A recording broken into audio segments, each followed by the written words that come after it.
Hello everyone and welcome to the class. This is David A. Cox with Tech Talk America, and today it is my absolute pleasure to share with you one of my favorite products of every product that I have experimented and played with over the course of 2016. It is called the Smooth 2, and it is the perfect accessory for any of you out there who have been interested in using your smartphone to capture video. Whether that is that you're trying to actually shoot a film and tell a story, or for those of you out there who are looking to maybe shoot promotional videos for your business for social media. This is a must-have product if you are one of those people. Let me explain what it is. The Smooth 2 is right here. It is a 3-axis gimbal for your smartphone. Notice I said smartphone, not iPhone. This thing works with everything. The only thing I want to note about that is that if you do have one of the larger smartphones, you may need to take the case off in order for this to work. So basically, you clamp your phone in right here. Okay, it stretches. And if you have one of the larger phones, there's a special counterweight that you have to put on the end of this thing. There's a little screw that it just goes into. And then from there, on the side, we have one little button, okay? Little silvery, can't tell if that's silver or gold, button. What you're going to do is you're going to press and hold it for about 4 seconds and watch what happens. Oh, ho, ho, ho. So what this is going to do is it's going to stabilize your shots to give you the effect of a Steadicam or a crane. So watch this. As I lower it, it stays completely smooth. I'll do it from a different angle. Here's straight on. Okay, once again, perfectly steady from the side. Another thing that it will do is if you rotate it, okay, that will give you the perfect pan. So you're kind of panning the landscape. Watch this. I just rotate it. It gives me that perfectly smooth image. This thing is awesome, I'm telling you. So I've got some amazing footage to share with you about what this can accomplish. So what you're about to see is a short film that I shot. I'm only going to show you a few seconds of it. If you'd like to see the whole film, I'll give you a link in the description of the video. But this is a film I shot called Gull Heart.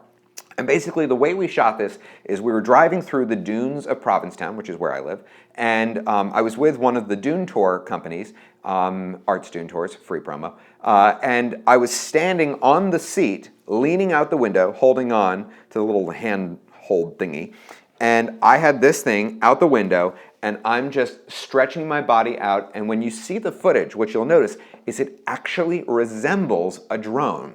Now, shooting with a drone in this particular part of the dunes is illegal. So the only way I could ever capture this footage was through this method. So here's just a few seconds of the film that I shot called Gull Heart. We'll be right back.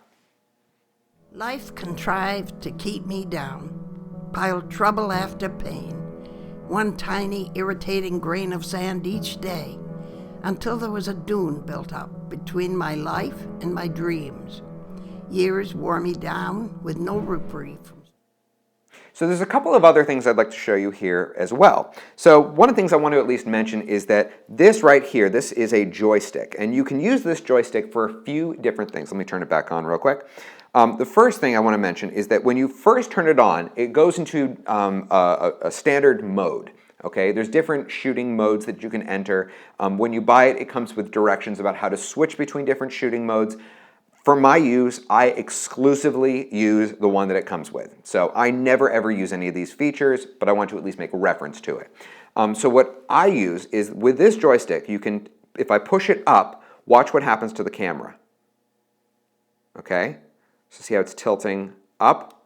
And then when I pull down, it does the opposite.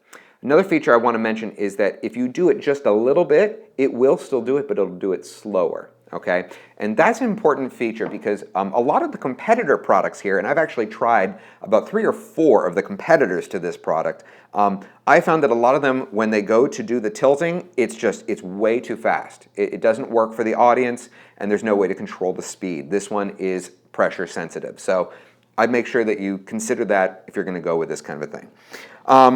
Another thing I want to mention is that there's an app that you can use on either an Android device or an iPhone device to wirelessly control these different features. They also make a remote, which I have not tried, but we will include a link to it below. Now, why would you want a remote when the joystick is right here? Well, part of the reason is because on the bottom of this is 1/4-inch threading. so that you can add something like a monopod. If only I had a monopod handy. Can I get a monopod, please? Thank you. We only had to rehearse that a couple times to get it right. And none of them resulted in me getting hit in the face. So now I just screw this on. By the way, if you are looking for a good monopod, I love this sucker. I've had this thing for a few years now. It's the, is it Dolica? Dolica! I think that's how they'd say it in Boston. But this expands to right around 5 feet. So what you can see now is the amount of height that I can get here. This can really resemble a drone. But obviously a much safer way to do it. So I can really get up there and I can do my tilting, and if I have the app or the remote, I can control the tilt feature here as well. Okay, very, very, very cool stuff. So big fan of that. Also, I wanted to mention the battery life. So this comes with it's not like a normal standard battery, but you can get additional batteries. It lasts about 5 hours, which is very, very good. If you'd like to have a spare battery, I'll give you a link to where you can get them. I would also very strongly recommend that you get an external charger for this thing. Link to that below, really inexpensive. It's just, it makes it much easier. They say that you can charge it in the device. There is a little micro USB port here. I have found that it does not charge well. I feel like it doesn't fully charge it for whatever reason. So I don't know, it could be something with just my unit, but I recommend getting an external charger to have in addition to that. Finally, last little thing I want to mention, or sorry, 2 little things, just common issues that you should be aware of. You do not want to allow this to get too cold or too hot. So if you have a car, you don't want to leave it in the car overnight or in like a parking lot, especially if it's warm or really, really cold out. And finally, if you do have this problem where you turn it on and it just kind of goes crazy, it's not a mechanical issue. It's very important that when you are turning it on, you have these 2 different points here. See them? Okay, so the one that comes out on the arm, this needs to be pointed downward, and this needs to be pointed to the right. Okay, because if you have it in the reverse, it's going to just kind of freak out on you and it's not going to know what to do. So just make sure you do that if you should have a problem. But I'm telling you, and I'm not being paid, by the way, to do this review. This is absolutely one of my favorite gadgets as a filmmaker. Now, like I said, if you'd like to see the full film that I shot, it was entirely filmed with this device. You can check it out in the description of the video. Thanks for watching, everyone. This is David A. Oh, wait, hold on. We got another product here. What if, sorry about that, what if you want to take your filmmaking to the next level, as in shoot with a professional camera? You've got this great gimbal, right? But you can't use it with a professional camera. Well, if that describes more where you're at, they also make another product.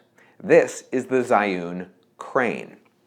This is double the price. Keep in mind, still doing the job of a $2,000 device.